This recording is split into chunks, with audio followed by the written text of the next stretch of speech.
So good evening, everyone, and thank you guys for coming here. It's my pleasure to host this third annual and last of our three-year HRSA grant-funded lectures. I've had the pleasure of being the PI and the project director for this. The grant was focused on helping our FNP and PsycNP students to learn more about effective integrated care practices. The students within the grant had been situated at CHC Incorporated, various locations, mostly in the western portion of the state. And they had some really, I think, excellent experiences learning how to collaborate between FNPs, primary care, and behavioral health. But we also had a number of skills workshops which brought in experts to address various issues with that. We have several of them here, I know, so hello for those of you that made it. So as I said, this is our last year of the grant, and for me, it sort of began clicking that I would love to have Dr. Joelle Fathi join us because of work, an article that she had written, a couple of her articles, but in particular, one article in which she talked about a collaborative care delivery system, which is, from all practical purposes, integrated care, but also the use of telehealth within that. And those of you that have spent any time with me over the last year know that that's my burgeoning area of interest, is telehealth. So I was very excited when I spoke to Joelle that she was more than happy to come here. We've brought her all the way from Washington State not DC. Let me just briefly give you her background. Joelle has enjoyed a fulfilling career as a nurse and advanced practice nurse, caring for patients across the continuum of acute illness and chronic disease management. Much of her clinical work, leadership, and advocacy in the past decade has been focused on the development and advancement of care delivery models, including telehealth, with nursing at the helm. Yes.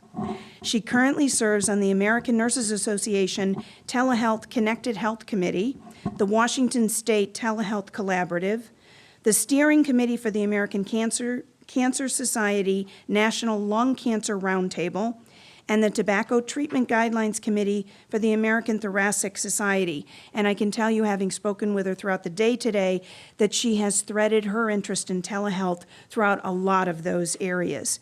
She has made numerous national and international presentations, has authored and co-authored peer-reviewed pubs. She is currently a clinical associate professor in the University of Washington School of Nursing, where she leads and teaches in the Doctor of Nursing Practice program. Please help me in welcoming Dr. Fathi.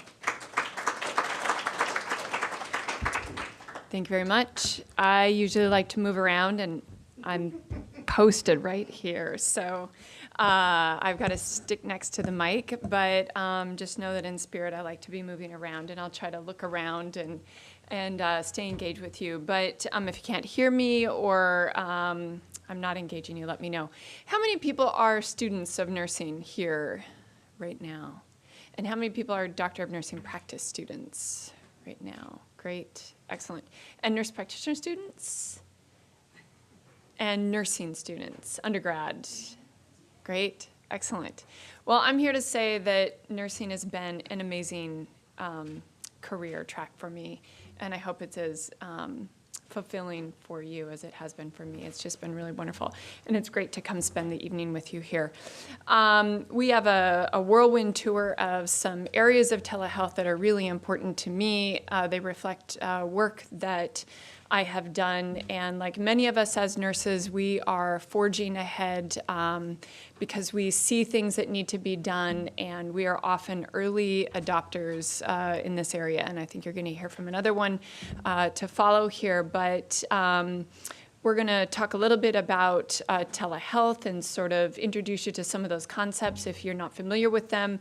We're going to talk about what, basically, how to pragmatically integrate telehealth work into clinical practice and what that looks like from a collaborative model, and I'll give you some examples of work that I've done. But we're also going to talk about how to sort of move through this to the next level, which is engaging our nursing workforce. And before too long, you'll be graduated, or you're already out in the field and may find yourself doing this work as a clinician, but also helping students learn how to do it. Okay. So I do not have any disclosures. I just topographically reviewed our objectives here this evening. And I understand that this video will be available, and I'm not sure if you're going to post the talk, the slide deck anywhere. Okay. We'll post the slide deck. Okay. All right. So just to begin with, I think we all have a why of why we do certain things. And some of the things that you heard about me tonight have to do with work that I'm very passionate about in terms of tobacco control. And I come from the state of Montana, born and raised. And my why really stems from, when it comes to telehealth, experiences that I had as a child. And that is some very sick family members and no access to health care in Montana. And so this evening we're going to talk about what that means and how we can reach people to get them the care that they need in a very timely and effective way. Just a quick review on telehealth in the background. So Alexander Graham Bell really started this movement, in my opinion, when he developed the telephone and the ability to talk to people or to engage people over the telephone. That was in the late 1800s. And by the early 1900s, and I'm going to put my glasses on here,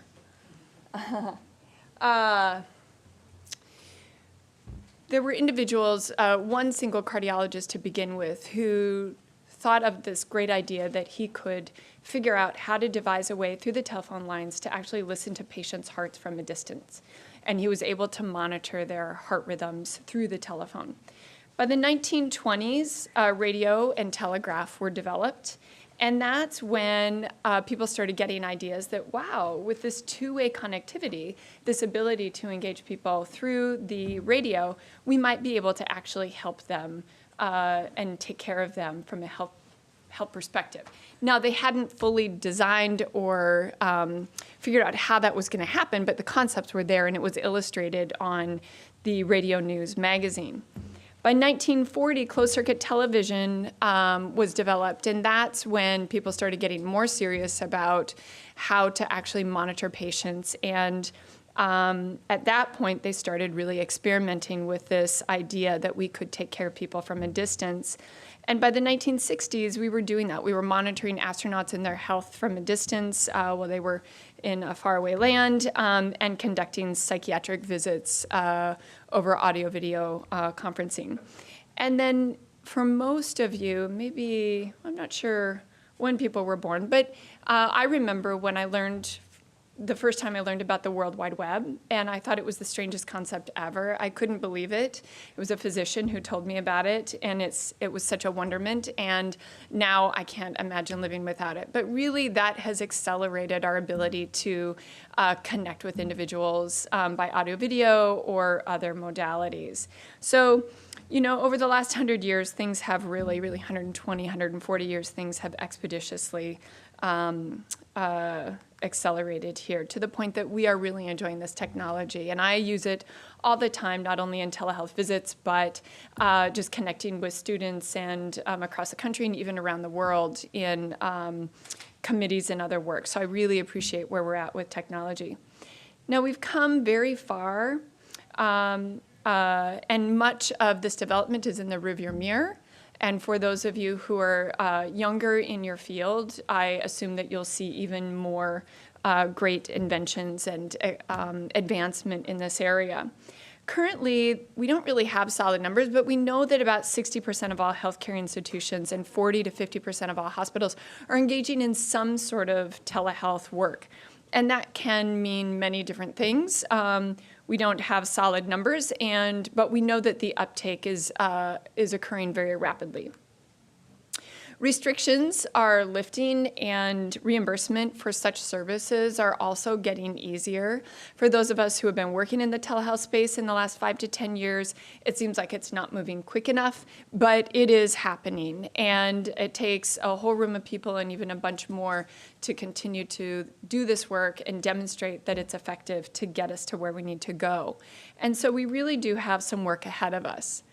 Now, I'm going to talk a little bit about determinants of health. We all know, determinants of health seem to be buzzwords these days. But honestly, I think they're really important to sort of touch on because they are at the very core of why, at least why we initially launched efforts in the telehealth space. So there are social and physical determinants. I've listed many of them here. I'm not someone who really likes to put a lot of text on slides, but I do like my slide deck to be somewhat of a story and a resource if you do decide to go back to it. But I also wanted to just illustrate that there is a truckload of social and physical determinants. One of the areas that we're going to talk and focus more on tonight are the socioeconomic conditions and poverty that's associated with health in this country. But there are many more that you can continue to entertain at another time. So what we know is that 97% of the United States is considered rural. And those rural areas are occupied by about 19% of the country's population. Now, those numbers have really shifted. In 1910, 54% of the country was occupied. The rural areas were occupied by the population. And that number has really gone down. In fact, the urban populations have doubled. So in 1910, the urban population was closer to 45%, and now 80% of this country is living in the urban setting. So what does this mean?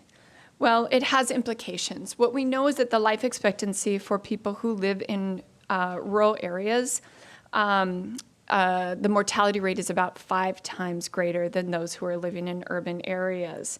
And those numbers are a little bit tricky, so we're going to examine those. But it used to be that people had longer life expectancy living in rural areas. But what does that look like? There's a gap between rural and urban living individuals. And one of the major reasons, and a topic that's near and dear to my heart, is tobacco. People who live in rural areas have much higher rates of tobacco use. So I can give you an example in Washington State, in the county that I live in the metropolitan area, we have one of the lowest smoking rates in the country, 14%. But as the crow flies, if you just go 70 miles to the Pacific, to the Olympic Peninsula, the smoking rate is closer to 34 to 37%. And it is a very poor community. And we have high rates of tobacco-related diseases, stroke, lung disease, heart disease, things that really accelerate people's health problems and put them at very high risk for dying about 10 years before their never smoking peers. We also have problems with access to healthcare and healthcare providers, and even hospitals that no longer exist or clinics that are no longer open for these people because they just can't afford to stay open in those areas or to staff them. There are just no healthcare providers to staff. Now, there's this new term out there, place-based mortality, that refers to the rural versus urban settings in terms of people's risk for mortality. And, oops, excuse me. Okay. So I don't know. Yeah, maybe you can see it here. So the orange line here depicts the rural counties, people that reside in the rural counties. And the blue dotted line depicts the people who live in urban counties in this country. And you can see the timeline at the bottom of the graph here. And so basically what this is demonstrating is, it's not picking me up. Uh-oh, okay. So basically what we're looking at here is the life expectancy that has dropped. Well, actually, it's actually improved. So the number of deaths over the timeline has dropped for both urban and rural populations. Now, when we consider the fact that people in rural areas have about a 5 times greater chance or risk of death than urban populations is true, but both of these lines have actually stair-stepped down over time. But the urban population tends to be just a bit healthier. Let's take a look at this one, though, and I actually put some arrows in here to make it a little bit easier. So what we're looking at here, this is kind of a crazy graph, but what it is demonstrating is that there are certain determinants that put us at higher risk for death, depending on whether or not we are in urban or rural areas. And when we combine poverty with living in the rural setting, our risk for death goes up significantly. So the green line is living in poverty. The orange line is living in rural areas. And I'm sorry, my pointer's not working, but you can see when those two spike, then the purple line demonstrates a much greater risk for death. So those are two social determinants that should stick out in your mind in terms of who's at risk and why people are dying in rural areas. All right. Now, that doesn't mean that our urban patients or friends or family members are not also at risk. They are at risk, and I think that this is important to take a look at. This is from the government census data. If you take a look at adults, this is torturing me without my printer or my pointer here. Oh, can you see it? It's on the wall, but not on the... Okay. All right. So the top of the screen is looking at adults 18 years and older. We have the rural population on the left and the urban population on the right. And those in yellow are the folks that are in the urban population where the numbers are actually higher. People in the urban area, they're much more likely to live alone. They actually have higher poverty rates. They have a little higher uninsured rate. But they're more educated. And we know that level of education is also a determinant of health, but we're not going to surf into that today. Now, when we look down below, we can see children under the age of 18, and we can see that children that live in the city are more likely to live in poverty, and they also have a less than 10%, but a consistent uninsured rate than the rural setting.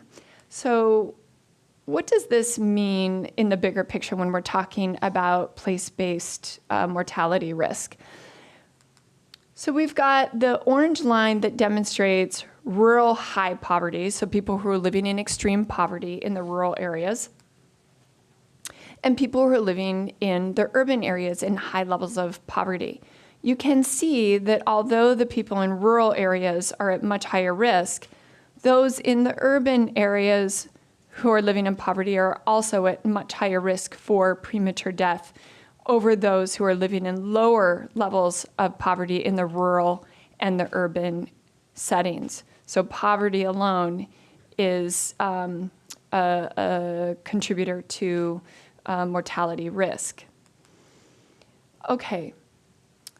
So health services as determinants of health are important to take a look at, and we're talking about telehealth as a solution to this today, so I think it's important to bring up. But some of the barriers to health are limited access to care, high cost of care, uninsured status, and limited language access. And the consequences of this are unmet health needs, delays in receiving appropriate care, inability to receive preventive care, which is very important, and avoidance of preventable hospitalizations. Now, telehealth has the opportunity and the potential to close these healthcare disparity gaps that are driving health equity issues in the rural areas as well as the urban areas. And historically, people have thought about telehealth as being a solution to outreach within the rural settings, but honestly, we're using it at rapid rates within the urban setting as well. Okay, so there are a number of stakeholders in healthcare that we really have to consider, and this becomes important when you are working in the telehealth space, if you are trying to advance programs or develop them. Consumers of healthcare are important stakeholders. Those are our patients, anyone who needs services or wishes to be served by telehealth. purchasers, who are the insurance companies and people who are paying for those services, and suppliers, healthcare providers like ourselves, who are delivering telehealth services. And it's important that we have an alignment of all of these stakeholders in order to provide quality of care at an affordable cost. Now, you may have heard about this, but there are alternative payment plans, alternative payment models. We also call it value-based purchasing and value-based care that is now driving healthcare decisions and delivery.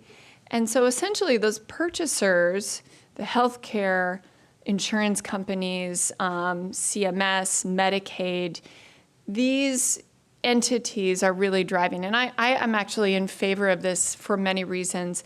You may have heard the term bundled care as well. So basically, in order to drive quality care, we're looking at quality standards and access standards that these value-based programs are driving. But they are also driving reimbursement and reimbursement penalties if we don't do the right thing by the patient and are able to demonstrate the outcomes that we should be aiming for. So fee-for-service is phasing out, and value-based purchasing or value-based modeling is on the rise. So in 2017, we were at a 34% uptake of these value-based programs, and that was up from 23% in 2015. It's slow, but it's steady, and I think we're going to continue to head in this direction. I think that it is really key that we tune into this in nursing because we are really central to so many areas of clinical health care for patients. And it will be calling on our expertise across the continuum of our skill sets, including patient education, transition of care in and out of the hospital, helping patients when they're at home, managing their health, and taking care of them in the clinic. And we really, I think value-based models are only going to succeed if nurses are engaged and doing the good work that we all know how to do, but really strategically positioning us to do that work and to succeed. Okay, so the goals of value-based healthcare, I touched on some of them, but it's really to improve access and resource allocation of healthcare resources that are expensive and more sparse. To improve the quality of healthcare services delivered, why bother doing something if we're not doing it right and it's not going to have the outcome that we hope for and improve patients' lives and their patient satisfaction? We need, the goal is also to evaluate effectiveness by measuring outcomes. There has been less of an emphasis on this in the past, but more of an emphasis now.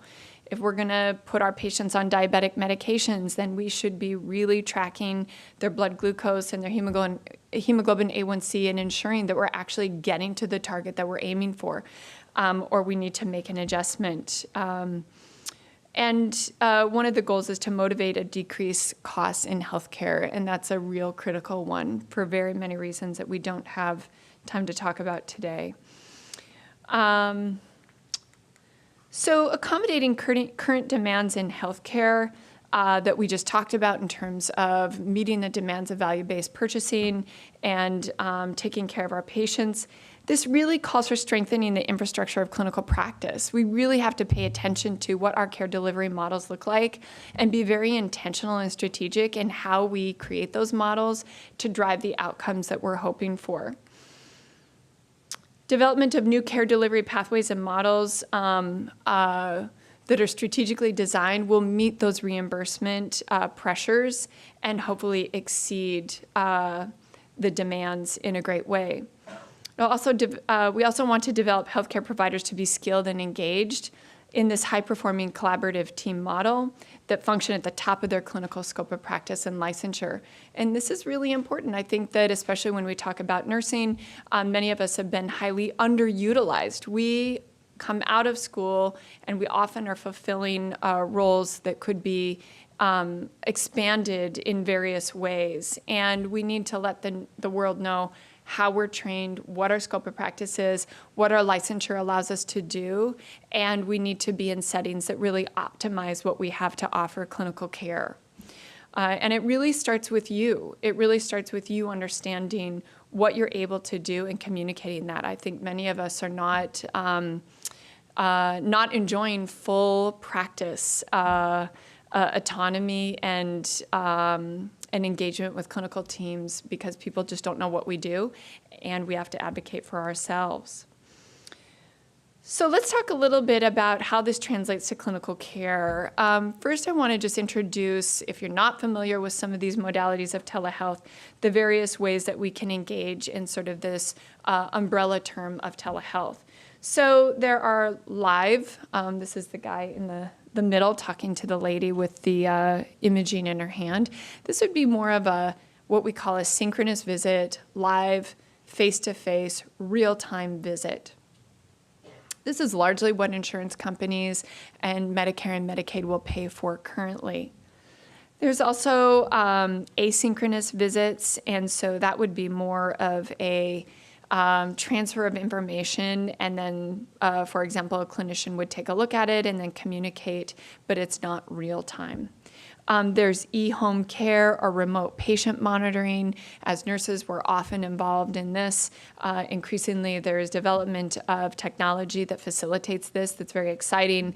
And I think one of the best things about this remote patient monitoring is that it is helping us get our patients healthier and keep them out of the hospitals and get them, really empower them to take control of their diseases. There's mobile health. This is really taking off in the Seattle area, and I assume across the country, a lot of companies and health systems and even insurance companies that are providing coverage and services in the virtual health space. So as a subscriber of insurance at the University of Washington, there is actually a number that I can call. So if I have a respiratory infection and it's a Saturday night, I can engage with a healthcare provider by virtual health on my mobile phone. And I would say the uptake is growing exponentially in this area. E-consult, our other guest speaker, is going to talk about that today, and so I will just park that and let her take it away. But we shouldn't forget about telephonic. I have spent a volume of time always, no matter what technology has come before me, even in the space of telehealth, I have continued to engage with patient care that I believe is very meaningful with great outcomes over the telephone. And so one of the areas that we really need to work on is, in this country, is getting reimbursed for that, because as nurses, we spend a lot of time, and nurse practitioners, a lot of time on the telephone with our patients. So the purpose of this slide is to really kind of illustrate certain areas that we are working clinician to clinician, clinician to patient, and patient to mobile health technology.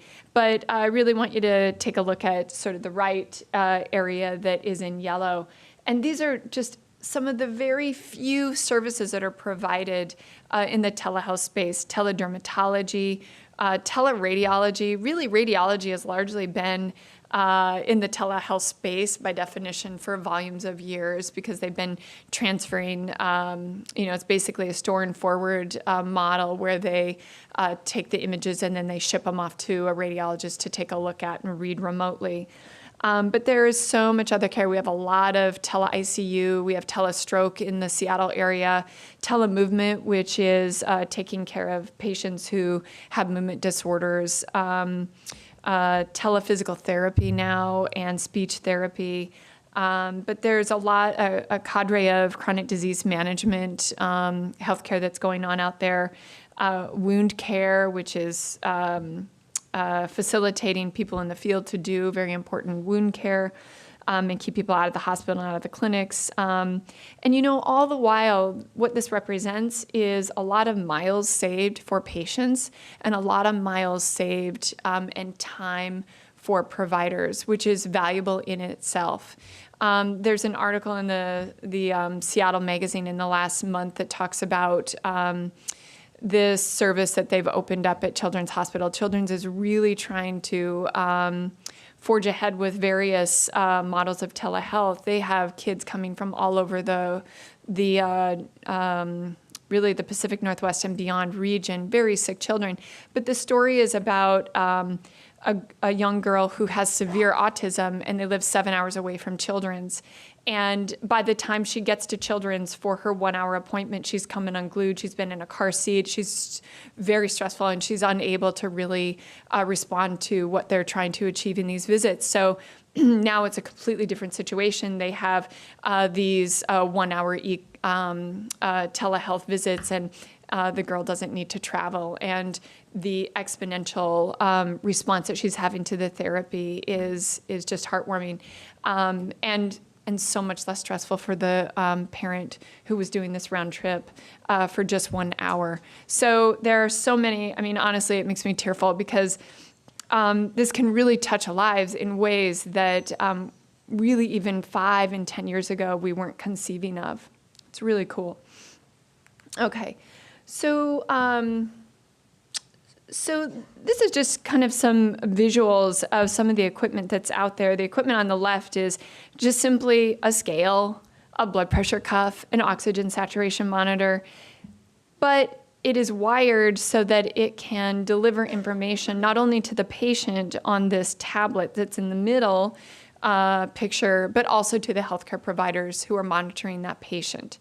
And, in a way, it's probably rather simple technology, but it's very helpful technology, again, in monitoring various conditions, including lung disease, heart diseases, and heart failure, things that historically have conditions that have taken patients to the hospital for frequent admissions, and now the patients can manage them at home.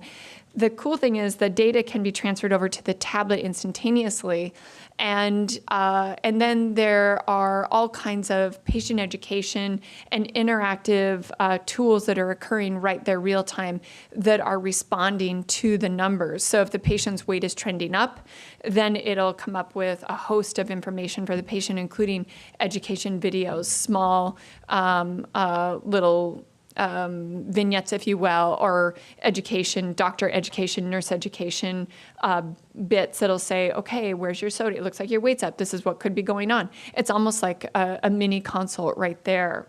On the right-hand side is the digital peripheral equipment that we use in the telehealth space. And I have to tell you, maybe it's just my 50-year-old eyes, but the digital peripheral equipment, like bionic ears, Bluetooth, stethoscope, I can hear someone's heart on the Olympic Peninsula better than I can if you're in the room with me and I have my standard stethoscope. I'm not exaggerating. It's really cool. So telepresenter nurse on the peninsula can pair with my stethoscope, and I can hear the patient's heart out on the peninsula. The cameras, though, and the otoscopes and the ophthalmoscopes are also supercharged and bionic. And then when the telepresenter is there looking for me, positioning the dermoscope, the camera in the mouth, then they can snap a picture and it can download right over to me. I'm looking at it real time, but then I can document it in the medical record. So the technology is beautiful, and it's very realistic to take care of patients remotely.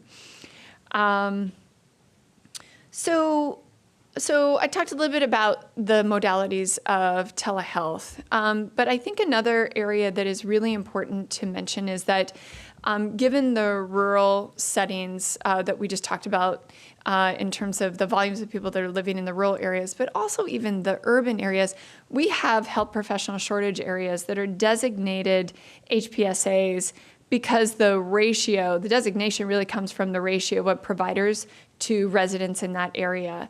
And they're designated as low, as shortage areas because the ratio doesn't really map out. It's not great. But these people are living and working in areas where there's a paucity of support systems for them as professionals. And this is where Project ECHO comes into play. Project ECHO stands for the Extension for Community Health Healthcare Outcomes. It was born out of the University of New Mexico. And, I think for any of us that live and work in academic or have trained in academic centers, it seems like a no-brainer.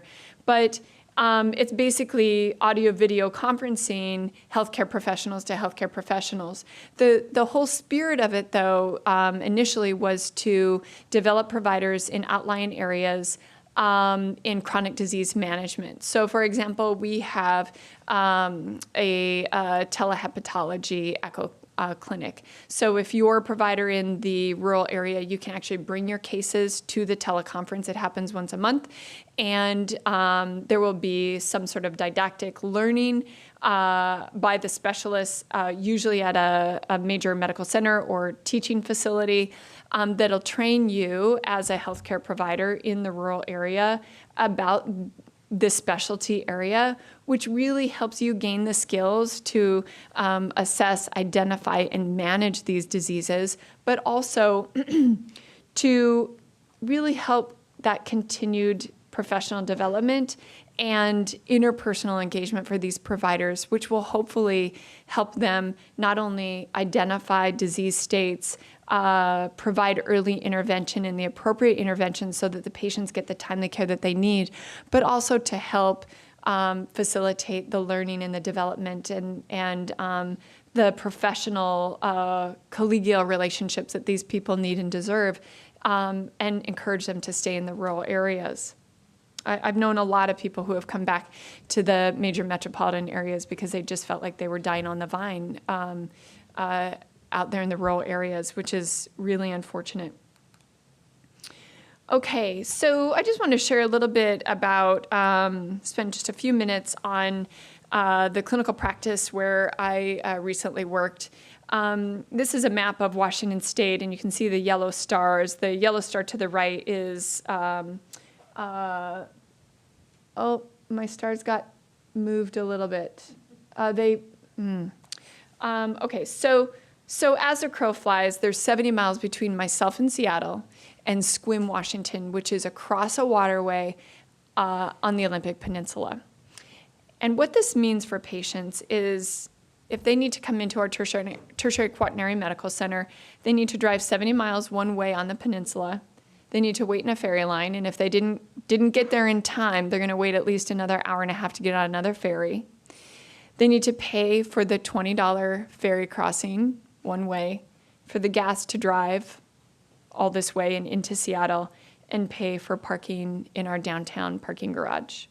So round trip, that's about an 8 to 10 hour round trip, and $60 to $80 depending on what time of the day and what day you travel. Now, the clinical setting that I work in, and this is a true picture of Seattle, and our office is to the to the right of that black tower. So truly right down in the heart of Seattle. Very large surgical practice, 5 surgeons, 2 pulmonologists, 4 nurse practitioners, 2 nurses, 1 medical assistant, and 5 schedulers. The reason why I sort of point this out is because this is truly a multidisciplinary team, and we had a very collaborative practice with much autonomy for the nurses and the nurse practitioners who are working in this very high volume surgical oncology practice. And the clinics that I ran were telelung, teletobacco. So I saw patients for smoking cessation, lung cancer screening, incidental pulmonary nodules, but I also saw people for pre- and post-surgical follow-up and workup.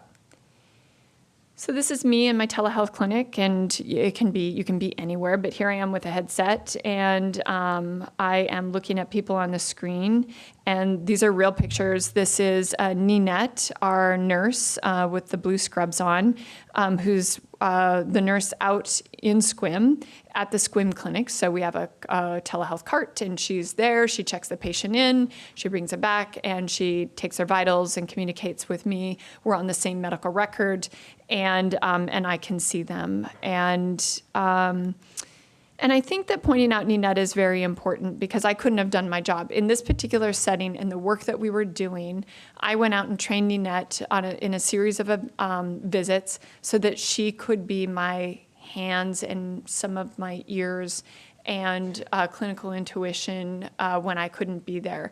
In a thoracic surgery practice, we were creating big wounds on people for big disease. And so she was often seeing our patients post-op and helping to drive this visit. I'm pointing this out because as nurses, any of us could be in a telepresenter role, and it's a very important one. And so what you need to know is that telepresenters are a full-fledged role. They are acknowledged. The American Telemedicine Association has actually practice guidelines and standards and a certification for the telepresenters.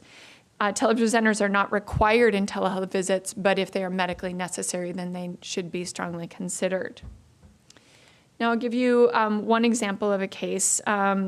A couple years ago, I got a call from one of the surgeons that I worked with on Thanksgiving, and he said this guy, 50-year-old with a 50-pack-year history of smoking, had just been airlifted into the medical center with a collapsed lung, a pneumothorax. You don't even need to be a medical professional to see the holes in his lungs. This is bullous disease from his longstanding smoking. He started smoking when he was 10 years old and smoking 1 to 2 packs a day for the duration of his life, smoking 2 packs a day when I met him on the telephone on Thanksgiving.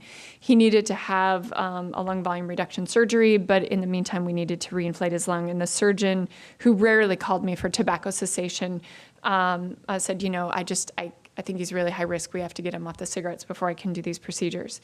So I talked to the gentleman on the telephone. I took a health history. I conducted my motivational interviewing for behavior change intake with him. And I asked him what his motivation was to quit. And he said because he wanted to see his children grow up. Highly motivated, which was a real pleasure to work with. Over the course of the next several months, I had over a dozen encounters with this gentleman. They were always over the telephone or via telehealth. So the bad news is that he was so disabled from his COPD, he had to quit working. He moved back in with his elderly parents. They lived about a block or two from the SQUIM clinic, so he could easily get to the clinic. They had no money. And his parents were not able to bring him in. He usually came by ambulance when he came to the hospital. So over the course of a number of weeks, we got him off the cigarettes, and he had multiple visits to the hospital. And every time he was discharged home, back to SQUIM, I saw him in the telehealth clinic. And so I did his post-surgical care for both lung surgeries and continued to follow him in the tobacco clinic, including once he quit, to really kind of support him in that post period and ensure that he had the tools to prevent relapse. The funny thing is that somewhere along the way, we had this long-standing relationship now, and he said, you know what, I don't think you really exist. I don't know where you are, but because all of our visits were all over the telehealth, and the fun thing is that we reflected on that, and we had developed a really strong relationship. And to be honest, I have 25 years as a clinician, 20 of them as a nurse practitioner, and I would say that relationship was no different than any of my other relationships in person. They can be very satisfying. And I've heard from a lot of nurses and other healthcare providers some very skeptical thoughts about what clinical practice really is over telehealth. And I can tell you that it really is real and that it's very satisfying, but it's also very effective. And I would say patient satisfaction is very high, especially in these areas where these people are living otherwise extremely remotely with very few resources socially, economically, and geographically. Okay, so we've achieved evidence-informed practice. We're practicing by evidence-based premises. But what does this look like when we're looking at actually developing clinical programs? And I'm a very pragmatic person, and so I always want to know, well, how and why, but how do we really set the roadblocks out there to do this? And this may not fully apply to you now, but as a DNP, I have to tell you that this is what we're training you to do. As nurse practitioners, this is what we're training you to do. As nurses, we expect that you'll be working in these models. But also as potential patients, these are the things that you should be experiencing. And really, we don't want to wait for someone else to build it. You are capable of building this or having some part of the development of programs, including telehealth. And so I want to touch on that a little bit because it's a challenge, and if it's not done right, it won't succeed. And if we're going to set out to do things, we need to really consider what that endpoint looks like and how we can draw a straight line and get it done right the first time. So first, we need to translate evidence to patient care by building high fidelity and functioning programs, deliver comprehensive quality care through effective collaboration and coordination. And you're going to hear me talk about collaboration a lot, and I'll point out some specifics regarding that. We need to, in the process, produce more evidence of success for the future. That is really important. Advancing the field of telehealth is only going to occur if we actually have evidence to demonstrate positive outcomes or maybe even negative outcomes, and that'll help us understand that maybe that's not appropriate for telehealth, but this is. So no matter what, we just need to be looking at it, and setting up programs to actually collect that data and examine it is key. And in this work, we're going to advance telehealth. We're going to provide the quality care that we're aiming for, and we're going to transform healthcare in the process. Successful implementation only occurs when we thoughtfully construct things. We can't just throw them together. There has to be some strategy involved. And so these are some of the high-level things that we need to actually launch a program. But I'm going to start with this. I love this model. Is anybody familiar with this model? It was published in the, I don't know what, it was 2001 Institute of Medicine, Crossing the Quality Chasm. This is a depiction of the elements of what we should be aiming for quality healthcare by Don Berwick. I have really utilized this in all 4 clinical programs that I developed as sort of the framework and the pillars of this clinical care, and I'm going to introduce you to it. So basically, just kind of take a look at the honeycomb and follow me. These quality aims are safe care. We should always be putting safety first. Engaging effective care, which means that we're utilizing evidence-based methods to take care of our patients, to reduce, for efficiency, which is to reduce waste and improve outcomes, but to get patients timely care, the right care at the right time, so that we don't have misdiagnoses or delayed diagnoses, but care that is patient-centered.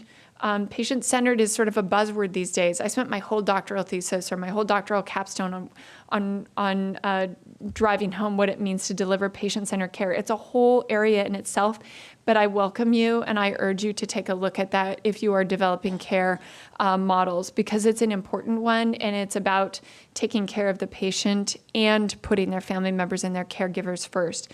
But it's important, and in this, we can drive equitable care and really making sure that everybody gets the care that they need, no matter who they are, where they are, what color they are, what their pocketbook looks like, et cetera. Okay, so I really like this systematic review that looked at a number of qualitative studies that interviewed nurses about their perceptions and their experiences in the telehealth space, and I think they're important to look at. So nurses, and there were volumes of them. I picked like the top 10 in each area, but we're going to go through them. So common facilitators that were reported, they felt that telehealth enhanced the nurse-patient communication, that it improved access to care. We probably can all agree with that. Creates new opportunities for patient education. They felt that more symptoms could be monitored by telehealth, that it felt almost equivalent to real-time visits, that it increased patient security, increased patient satisfaction and compliance, that it was well-suited for rural patients, and it was easily available. Some of the barriers that were identified, the top barriers were that it couldn't replace traditional visits, that it was changing the traditional nursing practice as they knew it, that they felt they needed training, that it increased the stress of their jobs and the workload, that they needed extra time and that telehealth was time-consuming, that it wasn't suitable for older patients, that they had difficulties coping with technology, the nurses did, that there were connection problems, system failures, technical problems, and they had a lack of confidence in email transmission and the effectiveness of care delivery from that route. Having worked in telehealth, I can relate to all of these. I would say many of them are getting better, and some of them are sort of understanding what reality looks like and what are setting our expectations realistically for care delivery in the telehealth space. So to sum it up, current provider and patient challenges that are out there are that there's technology knowledge gaps, there's a lack of confidence in technology, that patient and providers have some level of anxiety and ambivalence, and I see it with patients as well until they experience it.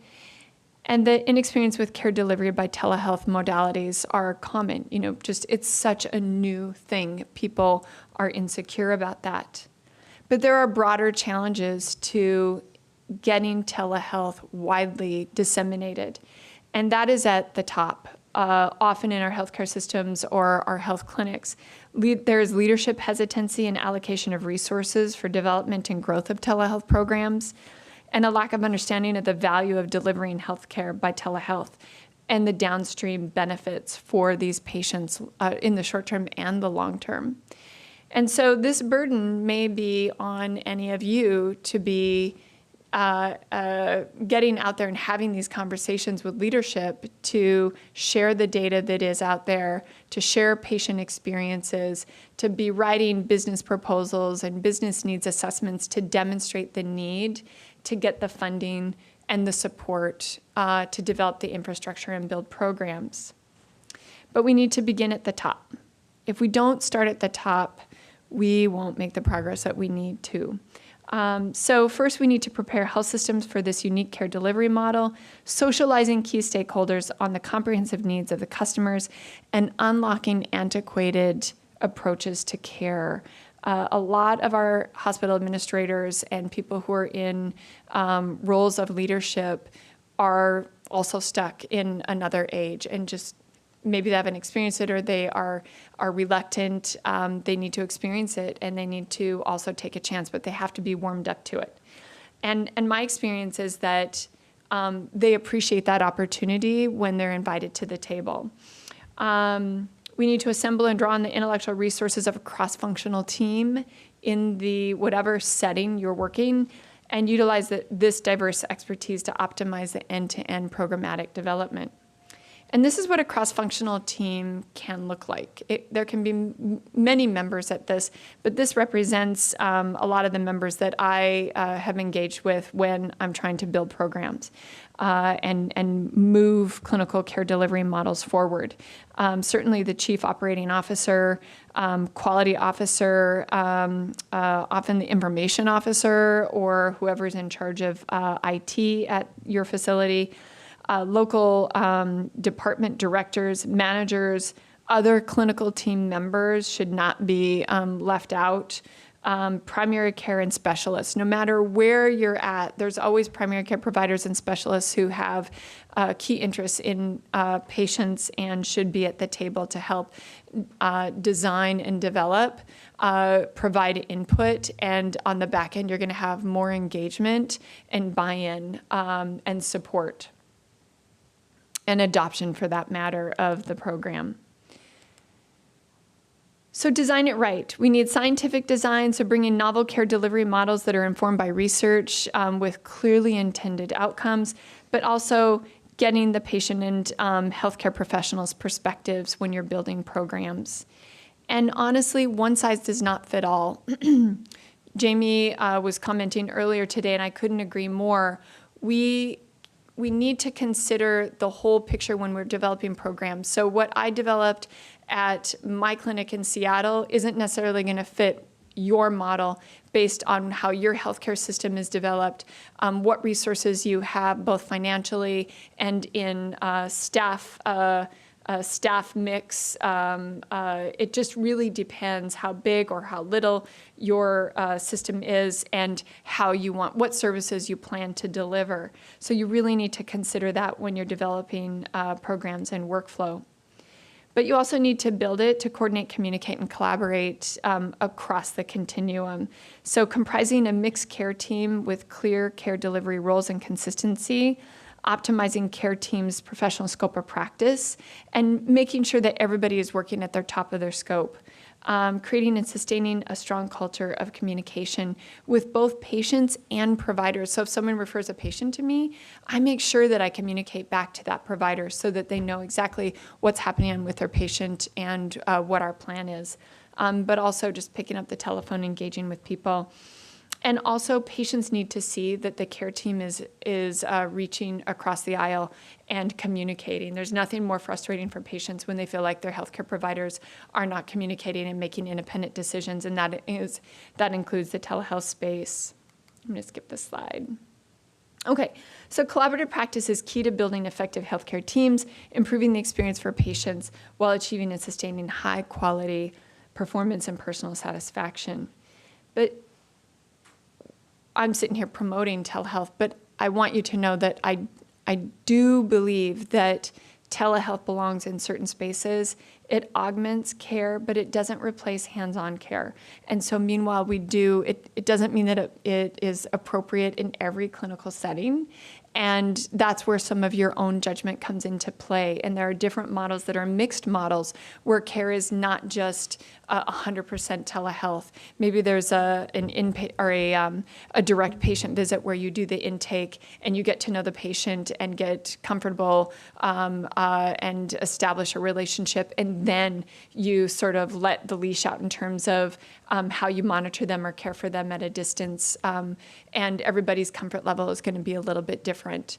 But I just kind of wanted to throw that in there to remind everybody that hands-on care is also very valuable. So let's talk a little bit about educating and training virtual care professionals. So we have generations of providers who are working, healthcare professionals who are working across our healthcare continuum, who have been conducting business as usual. We need to get them engaged and at the table and help train them. But we also need to talk about how to get our nursing staff, our nursing students trained as well, and that applies to many of you. So first we need to debunk assumptions that we already know what to do because we're clinicians. Working in the telehealth space does include some special approaches and thoughtful engagement and execution. And so a lot of people say, well, you're a healthcare provider, you know how to do that. We don't want to assume that. It is different. A majority of people agree that training is important, but actually right now we don't have any standards, we don't have any mandates, or training is not defined currently. So many of us are working on figuring out what that looks like and what people need to practice safely, to deliver care in an effective way over the telehealth, whatever that telehealth modality is. Telehealth curricular activities should be embedded in all healthcare professional training programs. I feel very strongly about this. Now is the time. We have to be integrating this. I heard a number recently, and honestly, I couldn't find it in the, I don't know if it's going to be in the research, but I heard this at a recent conference. They said we're shoving out 100,000 healthcare professionals a year. And those numbers are astounding, but I believe it if you consider medical schools, nursing schools, social workers, pharmacists. There's a host of healthcare professionals that are graduating every year, and it's an amazing opportunity to be embedding this into their curriculum to understand how to work in this space. It's ideal to train in an actual simulation setting so that it feels as real as possible, similar to simulation training in clinical care or validating skills on models. There's nothing like doing it rather than just reading about it. And ideally, this will be in a setting where this simulation training is recorded, where we can then go back and review it and debrief about it. So Dr. Shea brought me here on a grant that is a government grant to develop, I think your focus is also in... Integrated care, but then the expansion. Okay. So our focus in Seattle, we are also a new grantees. We are one of the other locations that are academic centers that were granted on this. And our focus is to develop nurses to work in rural settings. And so we are actually right in the midst of developing resources to do that at the University of Washington, the School of Nursing. So this is content that we've identified that needs to be more on the didactic side or the knowledge side of telehealth training. And that includes introduction to telehealth and modalities of delivery, professional practice mandates and scope of practice based on states of practice. So licensure and scope of practice is different across each state. What it means to practice within a compact state, where does liability lie, where can you be disciplined depending on where the patient is and where you are when you're practicing, technology safeguards, how to move through protection of privacy and confidentiality, and ensure that you're working off of a platform that prevents breach of unauthorized breaches of information and data that belongs to the patient. What does informed consent mean? How do we protect the patients from getting hurt in the telehealth space? What about policies that govern telehealth practice, and what does that mean, and how do we keep track of it? Credentialing and privileging once you become a healthcare provider in a healthcare system. How do we document? How do we code? What does reimbursement look like, and that evolving landscape? And what does website manner look like? How do we actually professionally conduct ourselves? So that's kind of the content, the curricular content that we're looking at. We've actually folded all of that and more in a hour-long learning module that will be available later this year. We're hoping by July. So it is in progress right now, but it'll be an e-learning module that'll be free, and it's essentially been funded by this grant. Now, that's the knowledge piece. Now we're working on developing curriculum for our simulation lab to train our nurses and nurse practitioners to be virtual providers. And so this is some of the areas of learning that we've identified that we'll be incorporating within that space. And I've got them listed here. I'm going to move to the next slide and tell you about sort of the platform that we're going to work with. There's a platform that is cloud-based that was developed by a company that is comprised by individuals that worked at Microsoft and have some deep knowledge in developing software. They have this platform that you might be interested in depending on the area that you work in. It's called ClockTree. It's triple encrypted and HIPAA compliant, and it's a space where you can see patients. You go out to the web, you create an account, and then you can send invites, appointments to patients, and then they can click on the appointment link and hook right up with you with just about any device that they have, with no additional needs in terms of add-ons or plugins to get to you. You can invite other people to that visit. Excuse me. Sorry.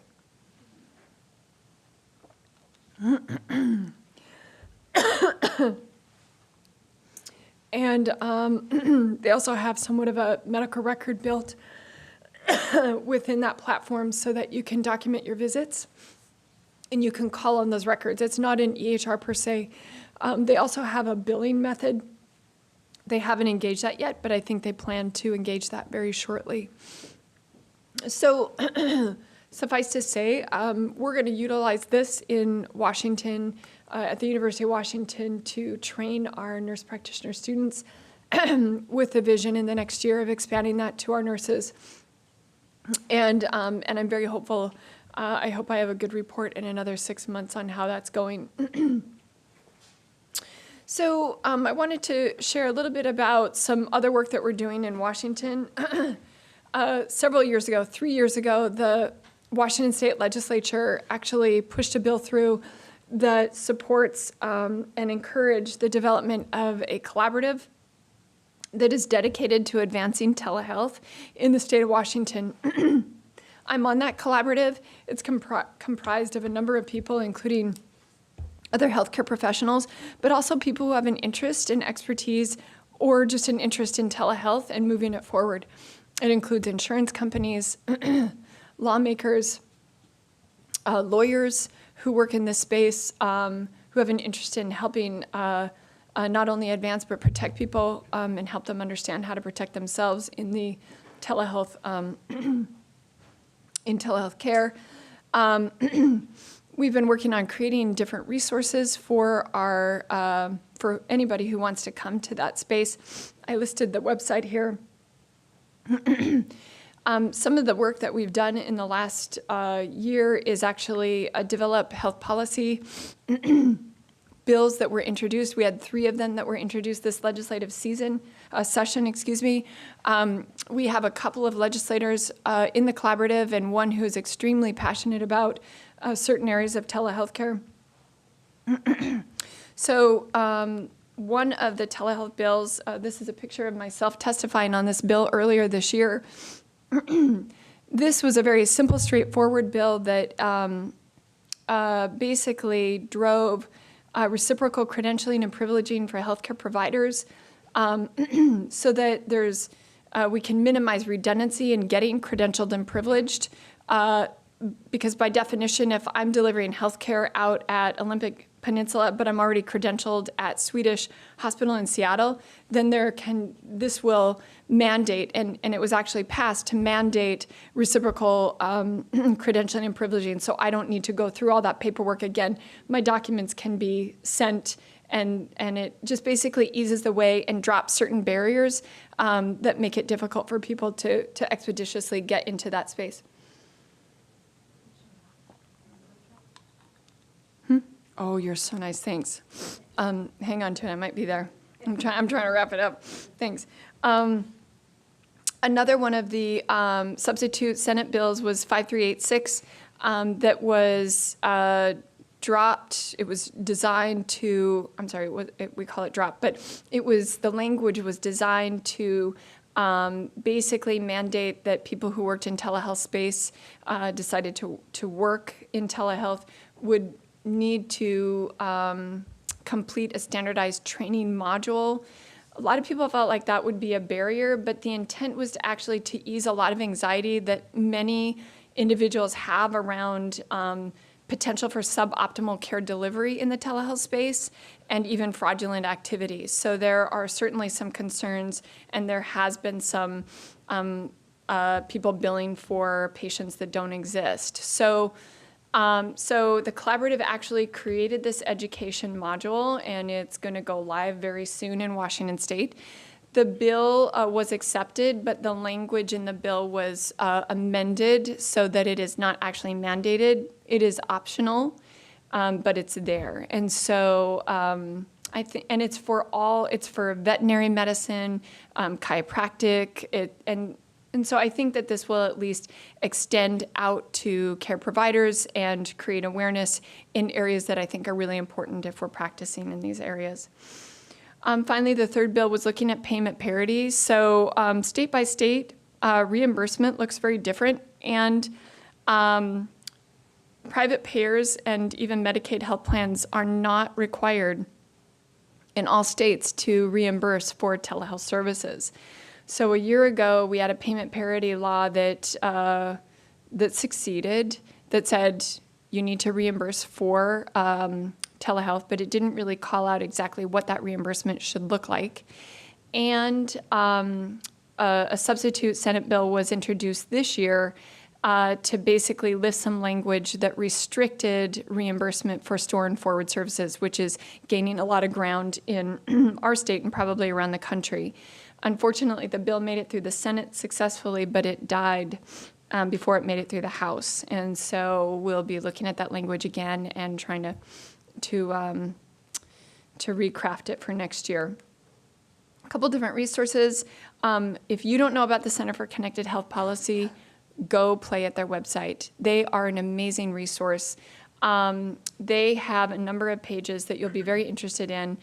This particular page in the website is here, looks at current state laws, so you can go look at your state or other states that you practice in and look at their current reimbursement policies. They keep very close track of this.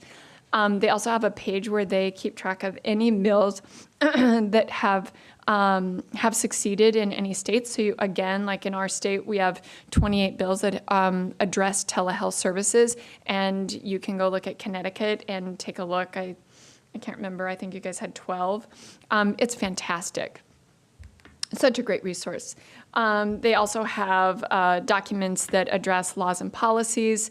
And I also wanted to share with you that, as Dr. Shea noted, I, for the last year, have been working with a group of people from around the country with the American Nurses Association, updating their telehealth principles and policies that were originally written in 1998. And so this was a great, arduous, collaborative process. And we are waiting for the final draft. So I'm betting that those will be out probably in the next 3 months. So stay tuned. They should be out on the ANA website very shortly. And then finally, I listed a couple of different websites here for you. One is the National Consortium for Telehealth Resource Centers. This is a powerhouse in this country, and they're a wealth of resources. But basically, they have broken up their resource centers depending on what region of the U.S. you live in, and each resource or regional resource center services your area. If you're trying to get up and running in telehealth, you have questions about anything in that space, they can help. And they also have usually regional annual conferences that you can attend. The American Telemedicine Association is the second one down. They're also a massive powerhouse, and they are constantly creating all kinds of resources for anybody who's interested or working in this space, including practice guidelines in very specific disease states and care delivery areas. The National Telehealth Technology Assessment Resource Center, TTAC, they can help you with all kinds of technology. If you're thinking about buying things, investing in stuff, or you have technology and you need help with it, you can reach out to them. And then the Center for Connected Health Policy, and all their websites are there. So future considerations, we've talked about a lot today, or I've talked a lot about today. But we need to continue to strive to promote adoption of telehealth through research.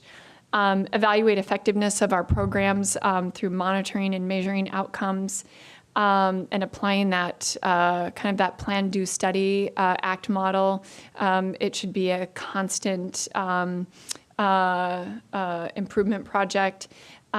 We need to be transitioning care by telehealth from a reactive point to a proactive. So right now it's a lot of disease management, but the primary care provider in me really hopes that we get to a point where we're really driving screening efforts and health education to people, really different initiatives that can keep our population healthy, get them healthy, and keep them healthy.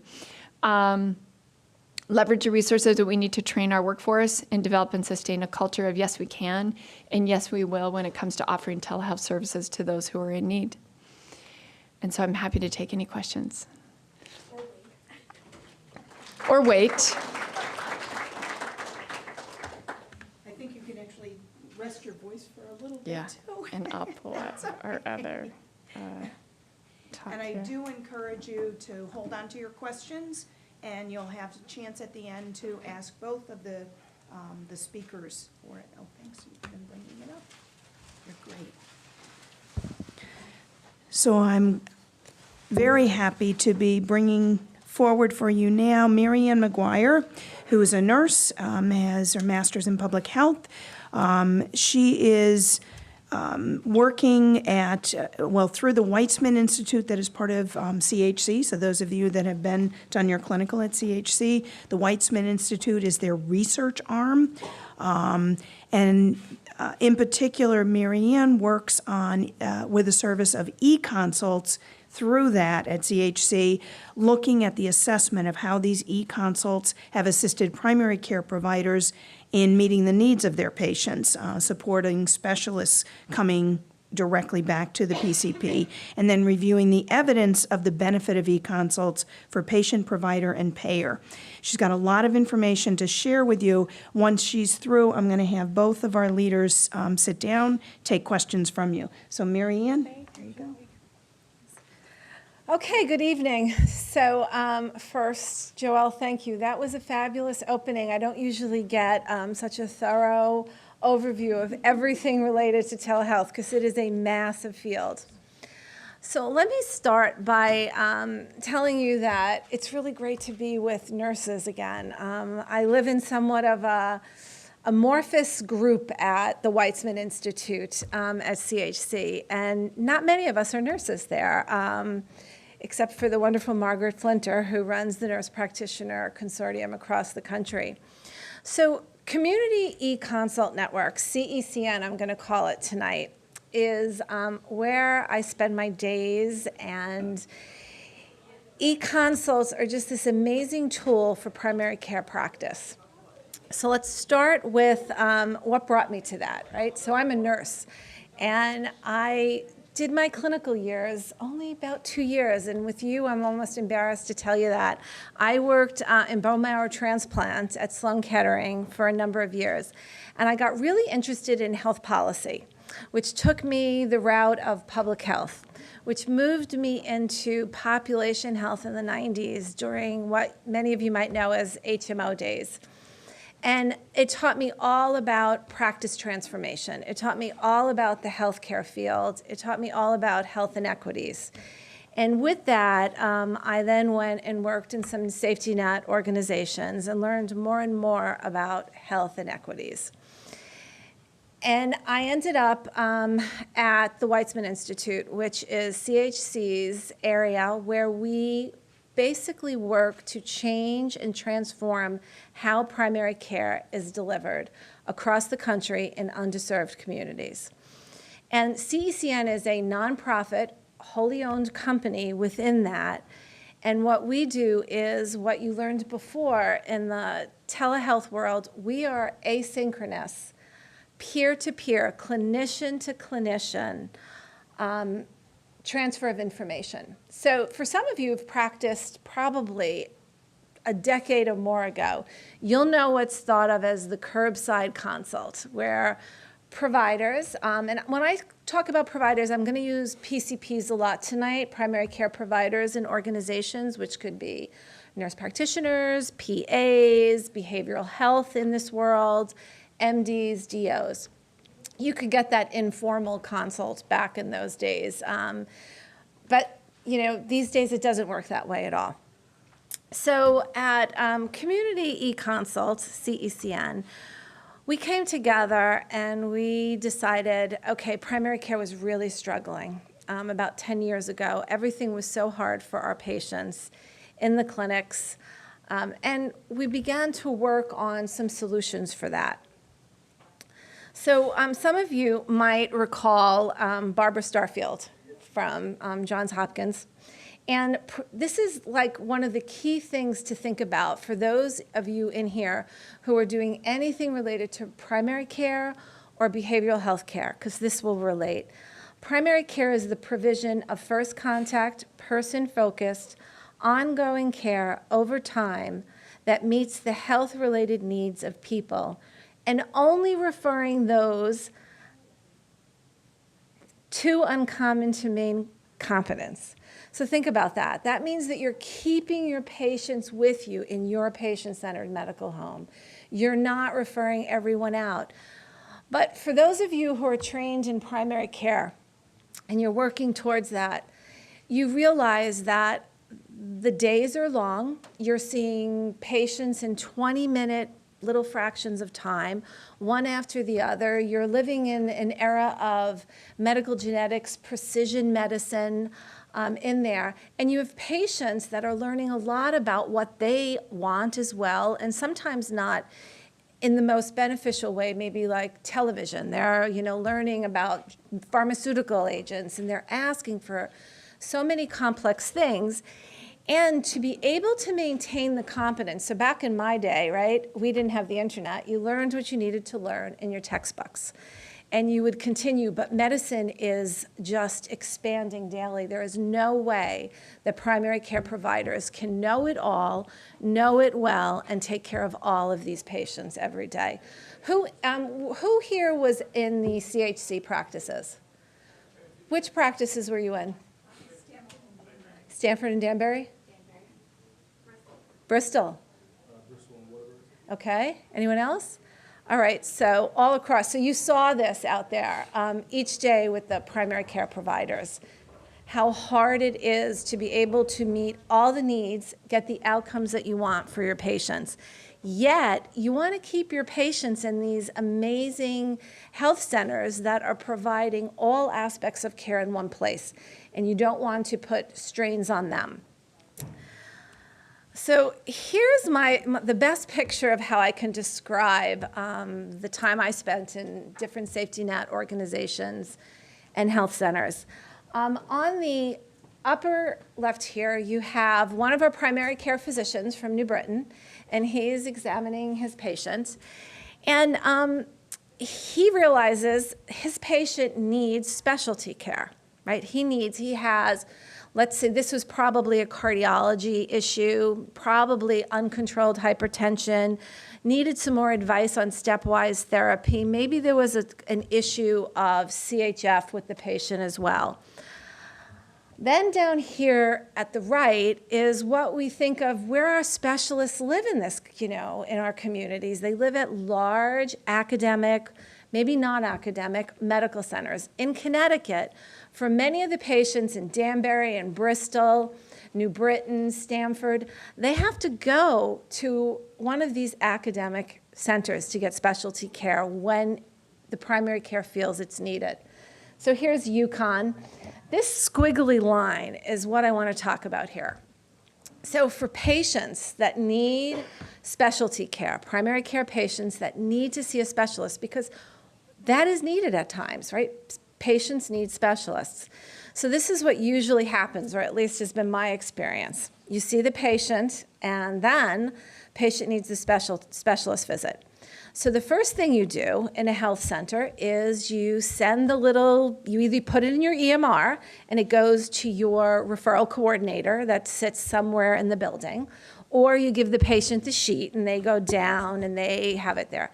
Referral coordinator, who each day in working in health centers, I thought deserved like a trophy at the end of every single day for what they had to do to help get patients the care that they needed.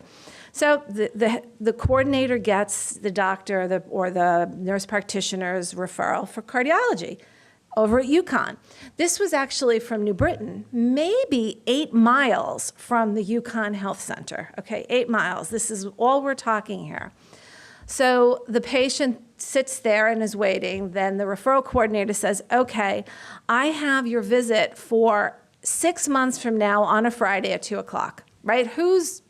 Am I telling stories here or not? Like, we know this is true. Cardiology, 6 months, Friday afternoon. Patient says, okay, well, I work on Fridays. I cannot take off on Fridays, or I have childcare on Fridays. Referral coordinator then has to call back, gets back to the UConn system, goes through the whole thing again, gives the patient their appointment for 6 months on a Monday. Patient says thank you and go. So what's going to happen on that day, 6 months? Is the patient going to remember? I don't know if, you might have even put it on your iPhone, but you don't always remember these things. And we have these issues of no-shows, right? And in the world of specialty care, no specialist wants a no-show. But that squiggly line, for me, is the most important thing. This represents what our patient has to go through to leave New Britain Health Center and get to UConn. They need to take a day off from work after they remember they have the appointment. They probably, and for many of our patients, taking a day off of work on an hourly salary is a really problematic issue. They have to get childcare for their child. From New Britain to UConn is probably 3 buses and, 2 hours for the patient to get there. To go in, to see this cardiologist for what they do. Okay, so that all happens. Then hopefully the patient's information is with the cardiologist. So they have all the blood work that's been done and the tests that's been run and the progress notes that have been taken during the appointments. Otherwise, we're repeating all of the labs again, redoing an EKG, because if you go to cardiology, you're going to have to get an EKG, right? It's just part of a specialty visit out there. But then you have the other issue of all of the information from the specialist needs to get back to the primary care who's going to continue taking care of the patient, right? So this is our squiggly line of healthcare in the underserved areas for our patients. So we look at wait times. When you send patients face-to-face, you struggle with wait times, travel, time off, no-shows, duplication, how expensive it is to redo EKGs and lipid profiles on patients. I mean, it is a big run of dollars in the healthcare system to do duplication, and it's something we really have to pay attention to. Poor communication. Specialist doesn't get the records in time, primary care doesn't get the information back, it's kind of all lost there. And the patient, lost a day of work in here. Increased cost across the board. So that's, for our patients in health centers, this is what their experience is like if they can get an appointment with a specialist in the state of Connecticut. And for CECN, we do this across the country now in e-consults and see it. So here's what the data is showing. 35%, up to 35% of all primary care patients are referred to a specialist annually. So pretty much 9%, you have a 9% chance every time you go to a primary care visit to go to a specialist. It's a lot of visits to specialists in there. And many times, you think about this, each episode of this and the issues it takes for our patients to get there, the information that's lost, the cost that's incurred, it's hard, and there's a lot of barriers to it happening for our patients. So the community health center about 10 years ago, this problem, particularly with cardiology, was coming up over and over. Patients couldn't get to cardiology. Forget GI, orthopedics was almost impossible. And derm, whether you were a community health center patient or even a private commercial patient, the wait times for dermatology visits were just, 8 to 12 months across different communities in this state. So Margaret Flinter, who I mentioned before, had this idea of bringing this gentleman named Dr. Mitchell Katz to what we called back then the Weitzman Symposium. We had a symposium every year at Community Health Center where we found different speakers that were doing really innovative things to change primary care, to help primary care, to help providers do things better and get the patient outcomes up there. So Mitchell Katz ran the San Francisco Health County, and he was basically the health director out there. So back in 2008, they had no access at all. Could you believe this? San Francisco, with all these tremendous academic and other medical centers, and the patients in the county system had no access at all to specialty care.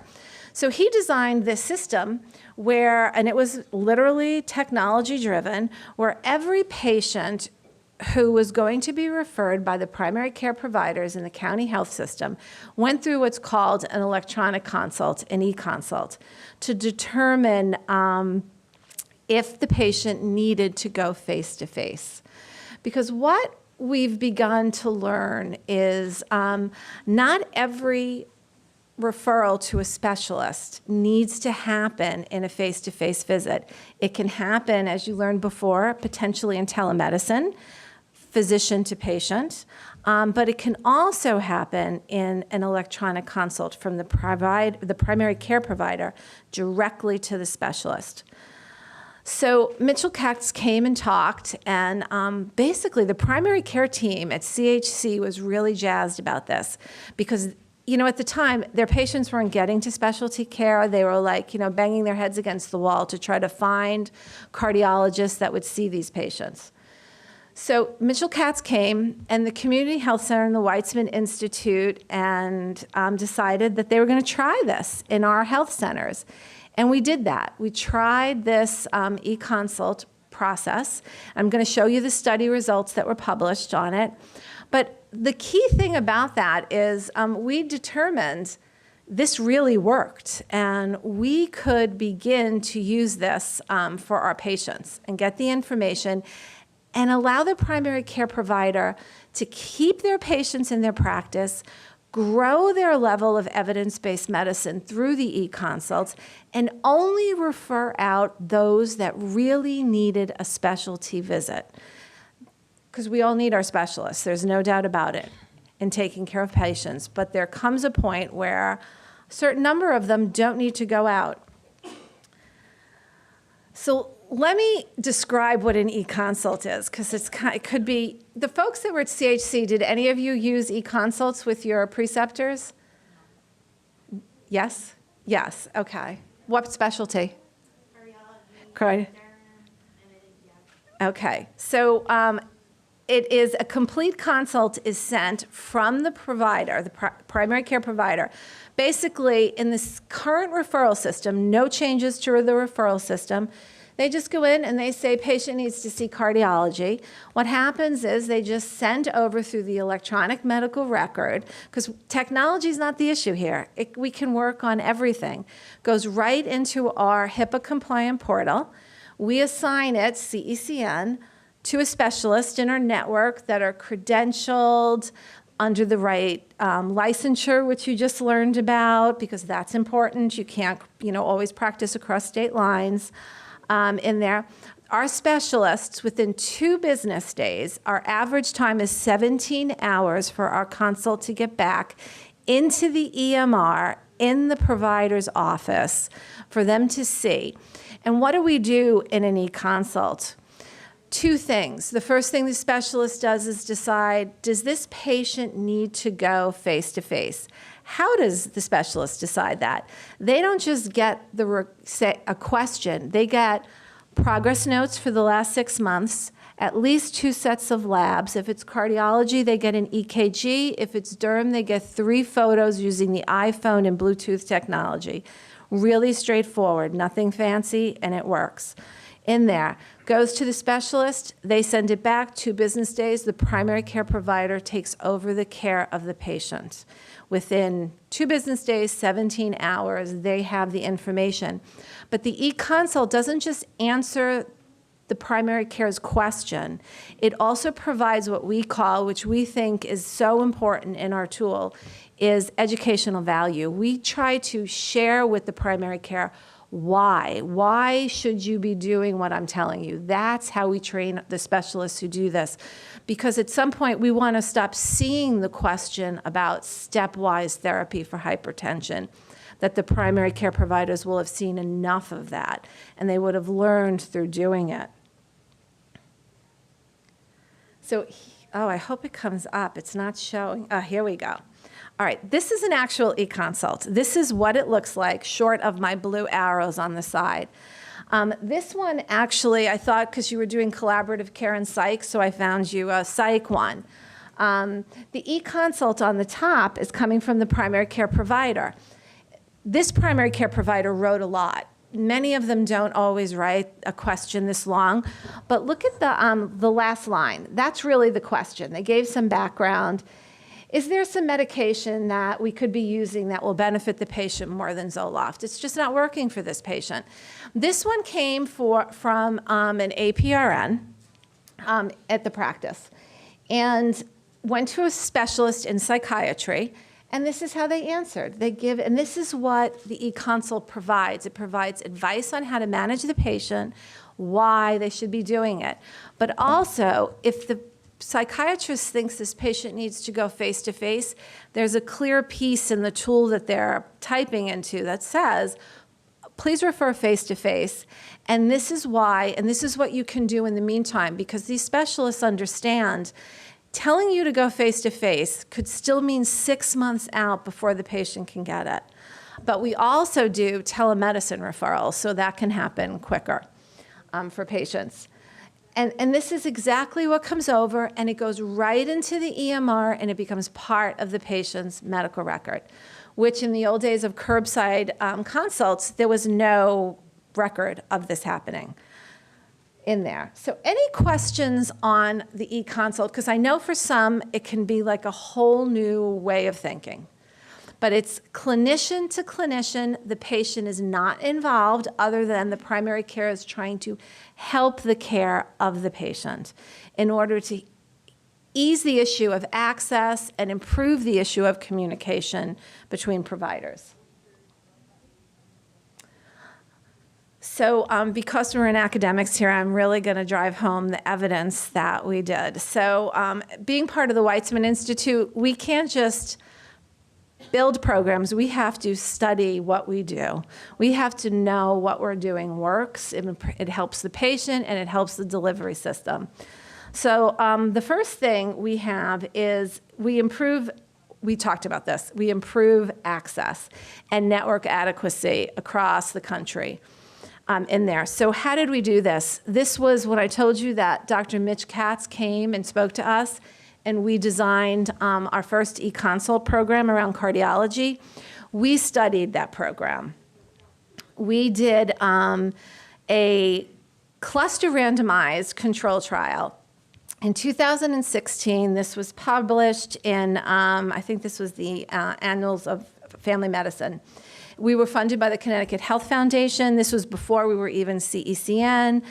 And what this showed was, it showed a few things, but the key thing we were looking for in this study was to determine, were e-consults effective in terms of should they have been going to an e-consult, or should they have been going face-to-face by looking at the data. And what we found was 69% of the cardiology referrals over a 12-month period out of the community health center were appropriate for e-consults and non-face-to-face. And to this day, this data serves well for us. We're still studying it. We have 40 specialties we provide, and this is what we're finding. Basically that you can do this. What we also found in here was the emergency room visits decreased by 1/3 for the patients that were in the study arm of this that had the e-consults. And we, hypothesize that that's because the primary care got the information within 2 business days and was able to handle the issue with the patient. As well, there was no mortalities on either side of the study arm, which I think is always important to be talking about. But this was our first study. This is what basically launched CECN. This is when we formed in 2015 to begin to do this, not just for Community Health Center, Inc., but across the country. The next piece that, let's see, you're not going, there we go. Oh, so here's the thing, there you go, you're seeing it. Okay, the next piece of evidence for you is it does really improve primary care satisfaction. We have to know that by doing this, primary care is like this, right? That this is working for them. So we do surveys, and what we basically find is about 90% are satisfied with the e-consult.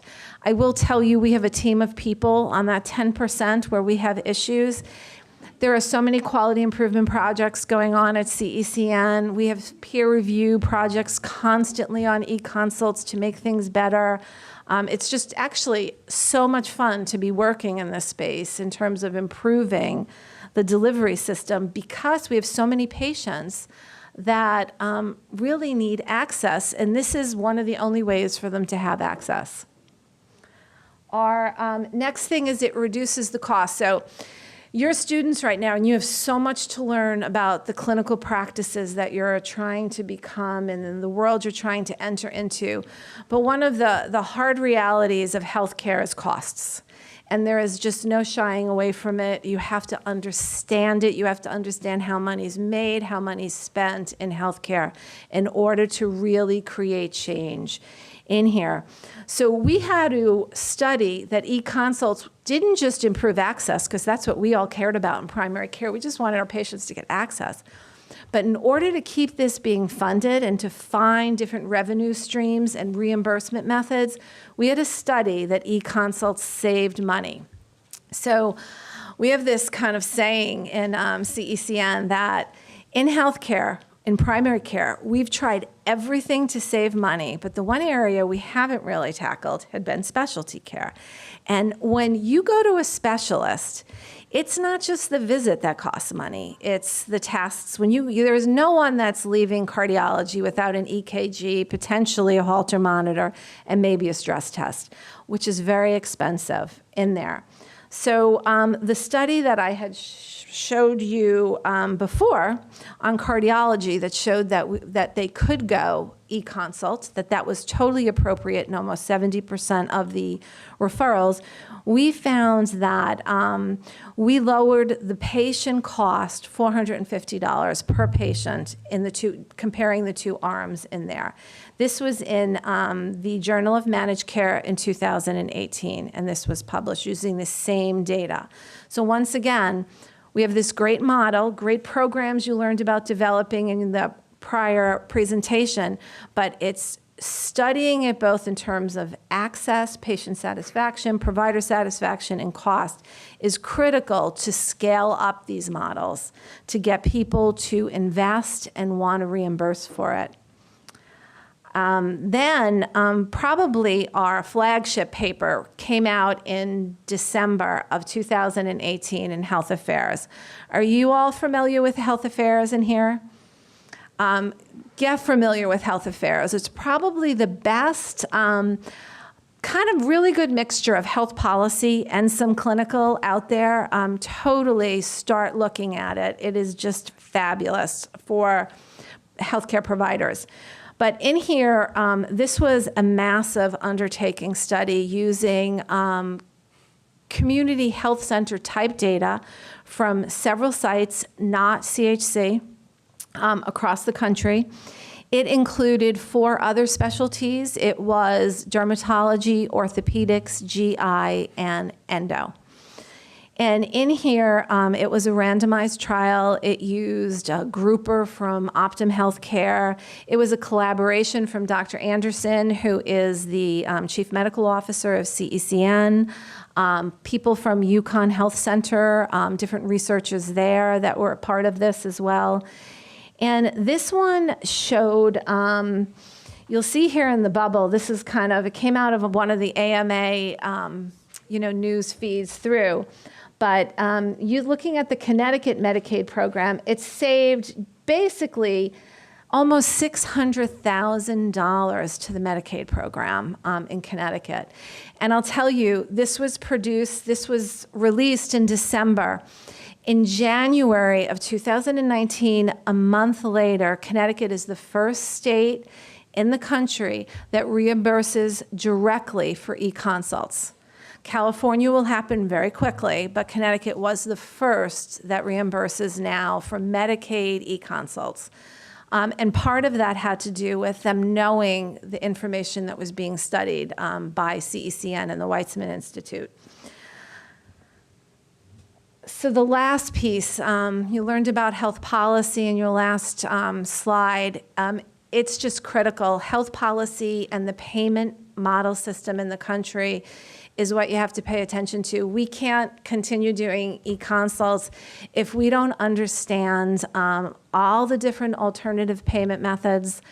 We have clients that are both Medicaid, manage Medicaid in different states, Medicare. We have what's called, I think you all probably have heard of accountable care organizations, ACOs that are forming all over. Bridgeport has a big one, St. Vincent's. You have to be able to track how money is paid to different groups to understand how you can benefit from different telemedicine pieces. And this is a part that, this little piece is my job, so I love this, trying to figure out how we can be in all of these arenas. But it's really critical to understand health policy at the national level and the state level when you're dealing in telehealth, because there's so many state laws that you have to be able to understand and follow. Even today when I came over, I thought I had it all squared away that Minnesota was going to be a state where we would be able to do e-consults, clinician to clinician, using this thing called peer exclusion. And they had a lawsuit that just came out 2 weeks ago that made our telehealth legal group a little nervous about that. So now we have to do all in-state credentialing of providers. So that's how quick telemedicine changes. You have to be on top of all aspects. So this is Community Health Center of Connecticut. So we basically do e-consults for 125,000 patients in Connecticut, because CHC is a mandatory e-consult hub. And you can see we also do all the school-based clinics here in Connecticut. Then this is where we are across the country. We're in about 15, 16 states right now. The West Coast is basically where we have, other than in Connecticut, most of our business. We've done about 20,000 e-consults so far. We do, in Washington and Oregon, we have one of the largest migrant farm clinics that we do e-consults for. We do all of the Central Valley of California, where rural health care is. There is just no specialty care for them out there. Texas, the same thing. We have school-based clinics there. We've also done refugee camps in Bangladesh. They've had specialists out of Yukon out there. Primary care is out of Yukon going, and they needed specialty consults, and they didn't have internet access when they were in the camps, of course, but they did at the hotel they stayed at. So they took pictures of all their notes. We had a whole system set up for them. They would put their notes in their pictures from their iPhone. That would go to the specialist in the HIPAA compliant thing. And in the morning, they would have their notes back and their consult back from the specialist on how to take care of those patients. So we've been expanding to help we've helped in Puerto Rico, any way we can. But we're kind of now, for e-consults, we're multi-purpose. We do the safety net across the country. We do commercial, Anthem Healthcare. We do all their managed Medicaid and their commercial in the Northeast Corridor because it matters to them too. So that is e-consults in a nutshell. It usually takes a lot longer to get this across to people, but I think you guys got it. Thank you.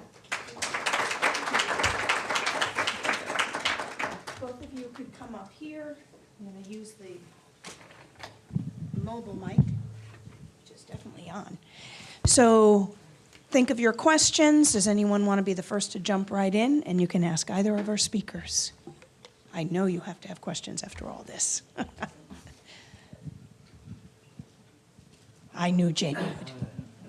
So I had one question. So with regard to the telehealth and the actual audio-visual file that gets created, has there been any discussion about who actually owns that data? Because, you know, with the health In record... Clocktree?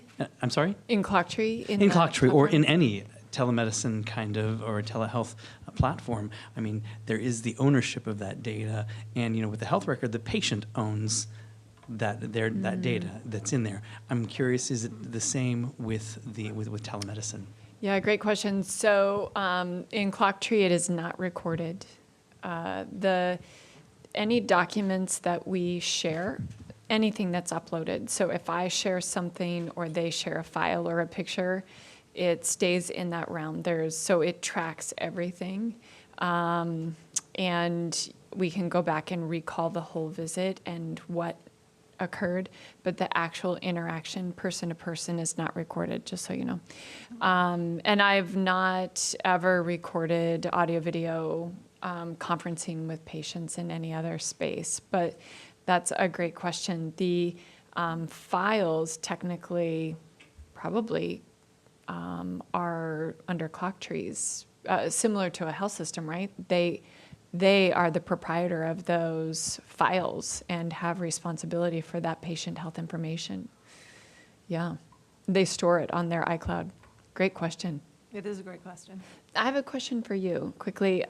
So where do all of these specialists like live and work magically? It's Where do a they great hang out? question. So our specialists are a hybrid. We pediatric specialists, Connecticut Children's Medical Center, UC Davis, California. We do most of our specialists for pediatrics we contract with them to do it. Our other ones are, they're all different types of people. They are Starling physicians in Connecticut. They are independent physicians at Duke Medical. They're a cardiology group out of New Mexico. And what we're finding is specialists who are really interested in the e-consult mode, they are younger out of fellowship. They have to be board certified. So that's number one. We credential them. They must be board certified before they can work with us. And they're younger out of fellowship, or they're timing out of full-time practice. There are some that get, when you work in an academic medical center, you work under RVUs. And some of them, their practices will give them an hour a day, like UConn. Our cardiology study was all done with UConn faculty from the health center. So it's quite a different, like your group could be one of ours.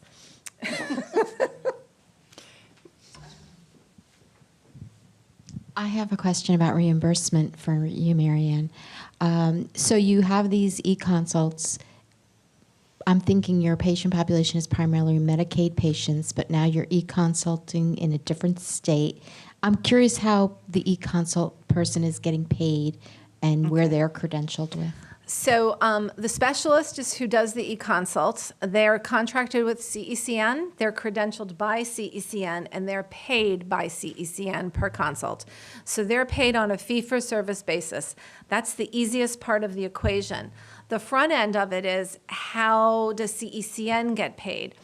That all depends. If you are a fully capitated IPA group in California, where the group practice owns all the financial risk for the patient's outcome, they would pay us directly.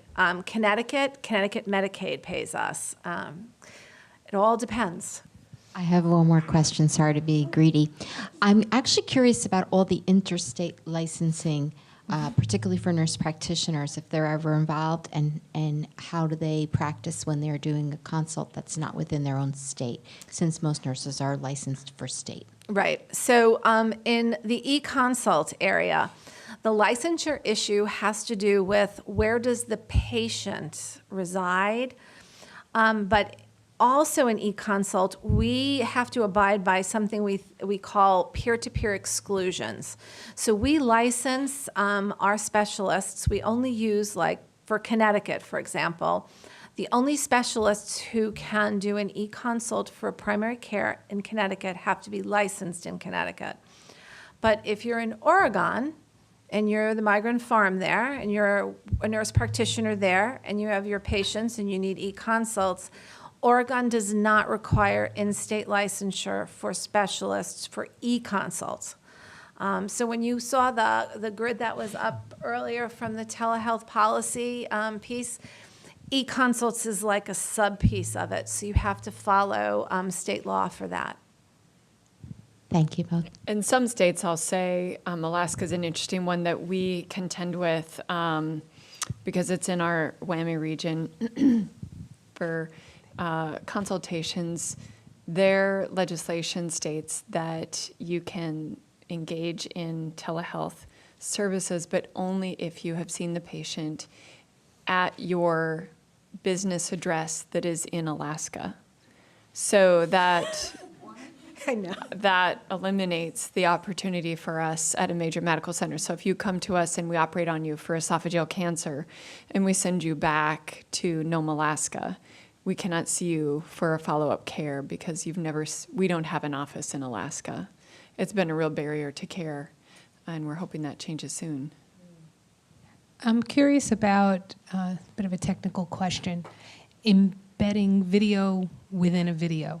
So in other words, if you're doing a consult and you want to show the person a synopsis of what it is you're talking about. I'm thinking in palliative care, if you want to show them a video about resuscitation at end of life. What's the technical clarity of that kind of thing, doing embedded video within video? I have to be honest, I've never heard of that.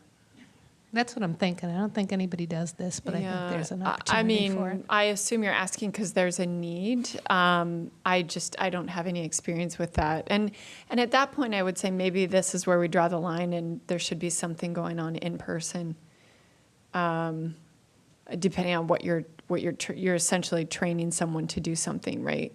No. I'm talking about showing patients if you're doing goals of care discussions and being able to show them, because there's a lot of different platforms of different kind of videos that are out there that you can show people what it is you're talking about. But they can't log into it independently. Because you have the license, you would have to show it to them. And I think there's an opportunity here to broaden, that communication. I'm just wondering if you've ever shown videos on, within this framework. For education, yeah. Are your consults usually written? Yes, the consults going back to the primary care provider are just written. If it might be of some help, that it would be similar in my mind to running a Zoom session where the person, in this case the provider, shares their screen in which you're showing a movie or a video, whatever, a clip, and then the person at their end is watching it on their screen. So it's not just me watching her, but now on my screen is coming up this shared video that she wants to show so that I learn and understand more about the choices. So it's a for live end of life. consult? Correct. Okay, I'm sorry. I was thinking it was a recorded knew what you consult with an embedded video. Yeah, good question. Yeah. That was a nice example on the behavioral health side for an e-consult. I just wondered on the physician to, or the provider to patient in telemedicine in behavioral health. Has there been much work done? In terms Sorry of- for saying physician. Excuse me. I'll take the start of that. Absolutely. Behavioral health is a very big part of escalating out of an e-consult into a telemedicine visit, yes. And there are, special area. There's different laws when you're dealing in the psychiatric arena, though, that you have to apply. Like your lens becomes much more stringent and tight, and informed consent is a bit different, and sharing of the information is. But yeah, it's very, very common now. And reimbursement varies for behavioral health and psychiatric mental health, state by state. Yeah, they tend to be in their own category. We even have situations where, and we've had to explore this on all fronts, legally as well, where in community health centers across the country, you work in patient-centered medical homes, and we may get the consult from a psychologist going to our psychiatrist. And the psychologist might be asking about medication and changing the medications. But the specialist is giving advice and education to a non-prescribing person, right? The psychologist cannot prescribe medication. So we have to make sure in all of those situations they are part of a practice that is a patient-centered medical home, and the primary care is part of it, which is probably the case. But when you are trying to be sure you're doing right by your specialists that are doing the consults, you want to make sure that you have all of that controlled and cared for. So this time at CHC has been incredible to see the way it operates. But I've seen the physicians doing these gene sites, But my question and my point is that my question is that the patients, the underserved population, are so open and appreciative of something like that. So my question to both of you is, I'm hoping that my heart's not going to be broken, but that the patients think of the e-consults and the telemedicine as a way to really extend care and feel really nurtured by it and feel, I don't know, because I haven't been involved with it, if they feel it's really...